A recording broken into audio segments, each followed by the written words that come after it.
தெலங்கானா ஆளுநராகவும் புதுச்சேரி துணைநிலை ஆளுநராகவும் இருந்த தமிழிசை சவுந்தரராஜன் தனது பதவியை ராஜினாமா செய்துள்ளார். இதன் மூலம் அவர் மீண்டும் தேர்தல் அரசியலுக்கு என்ட்ரி கொடுப்பது உறுதியாகியுள்ளது. இந்த இரண்டாவது இன்னிங்ஸை அவர் மக்களவைத் தேர்தல் போட்டியுடன் தொடங்க உள்ளதாக கூறப்படுகிறது.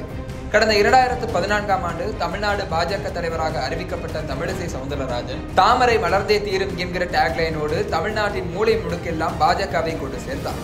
இதனால் 2019ஆம் ஆண்டு நடந்த மக்களவைத் தேர்தலில் தூத்துக்குடி தொகுதியில் போட்டியிட தமிழிசைக்கு வாய்ப்பு வழங்கியது பாஜக தேசிய தலைமை. ஆனால் இந்த தேர்தலில் திமுகவின் கனிமொழியிடம் தோல்வியை தழுவினார் தமிழிசை. இருந்தாலும் தமிழிசைக்கு தெலங்கானா மாநில ஆளுநர் பொறுப்பை வழங்கி இன்ப அதிர்ச்சி கொடுத்தது மத்தியில் ஆளும் பாஜக அரசு. 2021ஆம் ஆண்டு கூடுதலாக புதுச்சேரியின் துணைநிலை ஆளுநர் பதவியும் தமிழிசைக்கு வழங்கப்பட்டது. கிட்டத்தட்ட 4 ஆண்டுகளுக்கு மேல் ஆளுநர் பதவியில் நீடித்த தமிழிசை தற்போது தேர்தல் அரசியலுக்கு என்ட்ரி கொடுக்கும் விதமாக தன்னுடைய பதவியை ராஜினாமா செய்துள்ளார். ஆளுநர் பதவியை ராஜினாமா செய்துவிட்டு அரசியலுக்கு ரீஎன்ட்ரி கொடுக்கும் தமிழிசைக்கு உள்துறை அமைச்சர் அமித்ஷா முக்கிய கண்டிஷன்களை போட்டுள்ளதாக கூறப்படுகிறது. அதன்படி மக்களவைத் தேர்தலில் தமிழிசை தோல்வியடைந்தால் அவருக்கு ஆளுநர் பதவி மீண்டும் வழங்கப்படாது எனவும், மாநில பாஜகவில் சீனியர் தலைவர் என்கிற முறையில் மட்டுமே அவர் கட்சிப் பணிகளை மேற்கொள்ள வேண்டி இருக்கும் எனவும் கூறப்பட்டுள்ளதாக தகவல் வெளியாகியுள்ளது.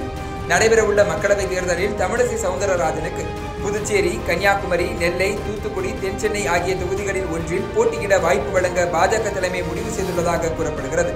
ஏற்கனவே புதுச்சேரியில் ஆளுநராக இருந்த தமிழிசைக்கு மக்களுடன் நெருக்கம் இருப்பதால் அந்த தொகுதி அவருக்கு கிடைக்க வாய்ப்பு இருப்பதாக கூறப்படுகிறது. ஆனால் தமிழ்நாட்டைச் சேர்ந்த ஒருவரை புதுச்சேரியில் நிறுத்த பாஜக தலைமை யோசிப்பதாகவும் தகவல் வெளியாகியுள்ளது. இதேபோல கன்னியாகுமரி தொகுதியில் பொன் ராதாகிருஷ்ணனும், நெல்லை தொகுதியில் சமீபத்தில் பாஜகவில் இணைந்த சரத்குமாரும் போட்டியிட வாய்ப்பிருப்பதாக கூறப்படுகிறது. இதனால் இந்த தொகுதிகளிலும் தமிழிசை போட்டியிடுவதில் சிக்கல் எழுந்துள்ளது. தூத்துக்குடி தொகுதியில் திமுக சார்பில் போட்டியிட கனிமொழி தவிர வேறு யாரும் விருப்ப மனு தாக்கல் செய்யாததால் அவர் போட்டியிடுவது உறுதியாகியுள்ளது.